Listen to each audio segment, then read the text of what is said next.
อ่ะมึงละตาอะไรนะครับ Play by TF Card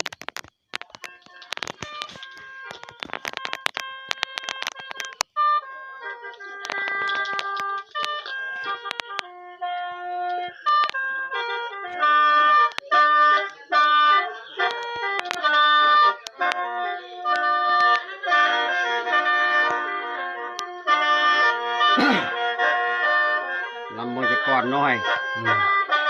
พอได้อบอุ่นเงินสามมาไม่สามคำ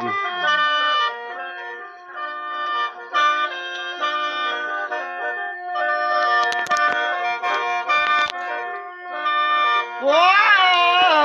วฟังเสียงเบานักเบาเป็นบางบอนเนล่ะแก้วปะตอนชะเน่เอ้ย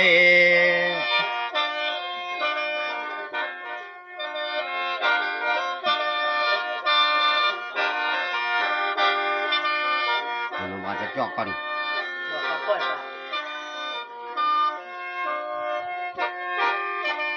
เมื่อลาลำนี้คิดคนน้องเดียโอ้ย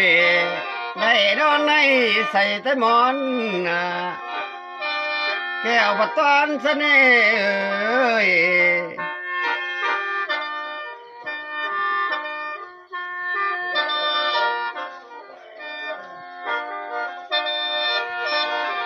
เมื่อลาเจ็บอกนั้นฝันไฟไหม้เด้เจ็บใจนั้นฝันผ้าเด้เจ็บบ่านั้นคอยนอปันแบกไม่ติ้วเดือนหาบริณาม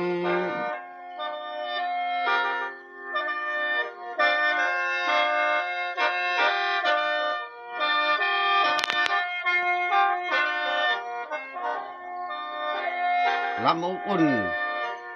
เดือนสามมาไม่สามคำเด้อพี่น้องเด้ออันนี้ล่ะอาจารย์หมอลำตัดส่งสู้เด้อเงยละหวานตายิ้มเลยเอ้ย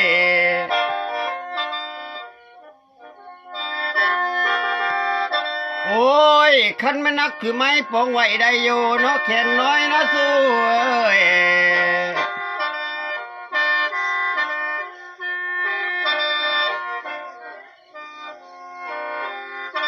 เนล่ะนักจนความเป็นห่วงเด้ล่ะไปปงไว้อยู่สิใดเด้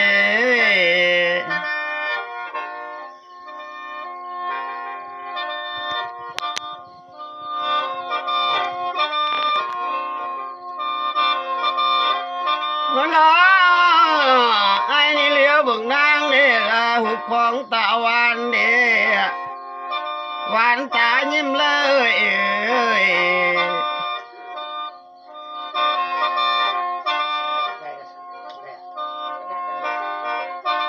นี่ล่ะสงสารในมงคลกะเดียวดังหน้าน้องนี่ล่ะเขาเป็นไอ้น้องหักน้องคนเป็นน้องหักไอ้เดียปัดเงินดังเดียวกันแล้ว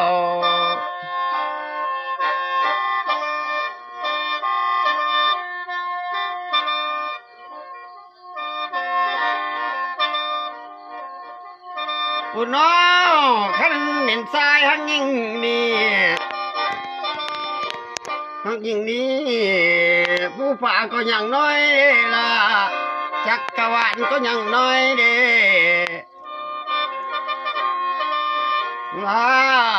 ใน16เป็นแผ่นผ้า15นั้นแผ่นพื้นเด้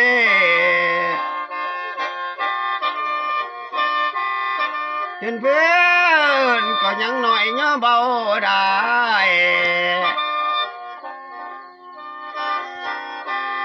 หัวน้อใส่ผัดน้ำเทินเลยน้ำเทินใส่ผัดน้ำกระทั่งเลย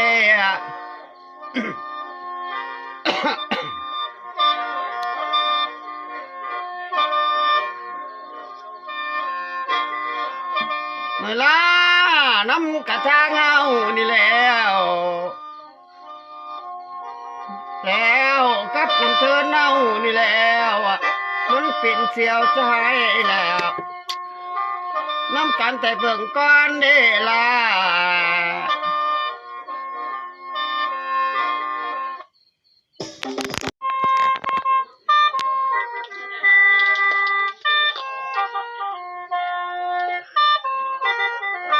โอ้โนมันเป็นใส่พัวพันเดน้ำกันแต่เบิ่งก้อนเดนอ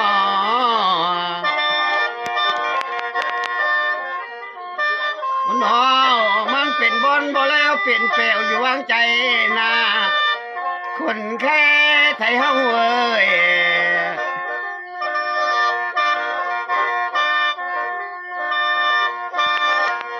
เมื่อลาน้องผู้งามงามนั้นดีล่ะอันยืมเพชรผู้ใดมาดีล่ะเมื่อลา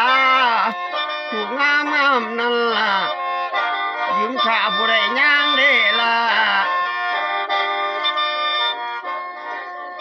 หรือว่าลือน้องยืมหมกเป็นนกเข้าบ่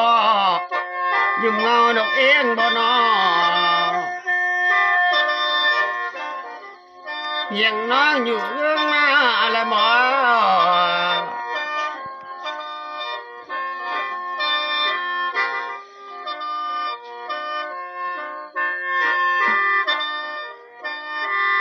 คุณน้อเลี้ยน้องสุขบ้ามาแต่ห้องสบอทั้งกำสวรรค์พาบุญบ่บุญบ่อันฝากพ่อมินดาแหละ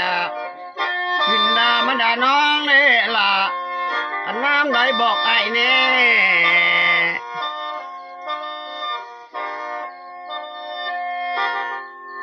หน่อยละเรือไว้นั่นอยู่ผ้าเป็นเงาพ่อพนางสะบอ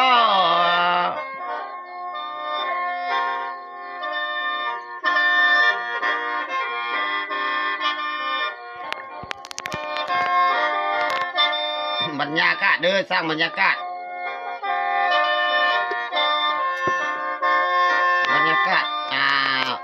เดือนสามมาไม่3 คำเพราะว่าความสามัคคี เพื่อให้มีน้ำจิตน้ำใจต่ออายุ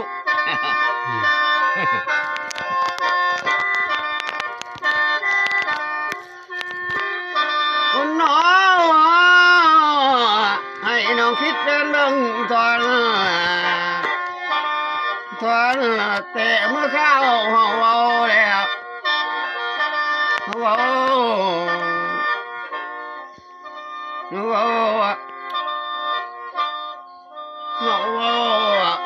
ขันเอาไว้น้ำดี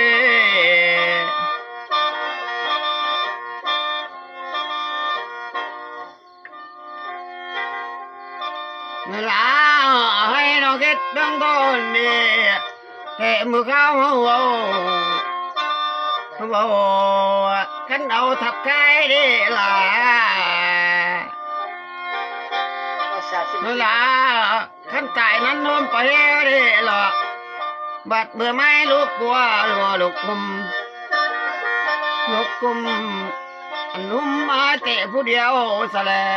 ว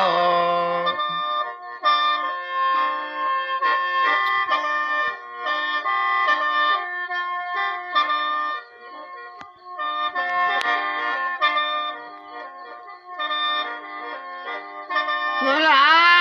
ไอ้มาอินน่ะนางได้ล่ะอันย้ำเดียวปดเม็นวาดซะแล้วไงล่ะพอจากแม่นแม่ป่าข่อยอยากละไม่เลี้ยงเด้ผัดแม่ซ่อนอยู่น้ำได้บ่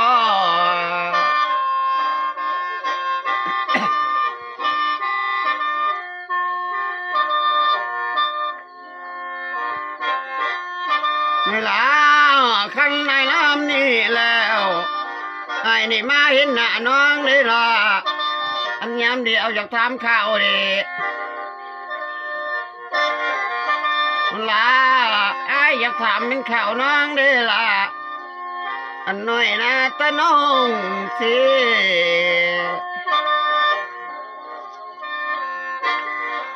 หน่อยละยังค่อยดีมันสำรันสุขเดียอันเพิ่งบุญพุทโธเจ้า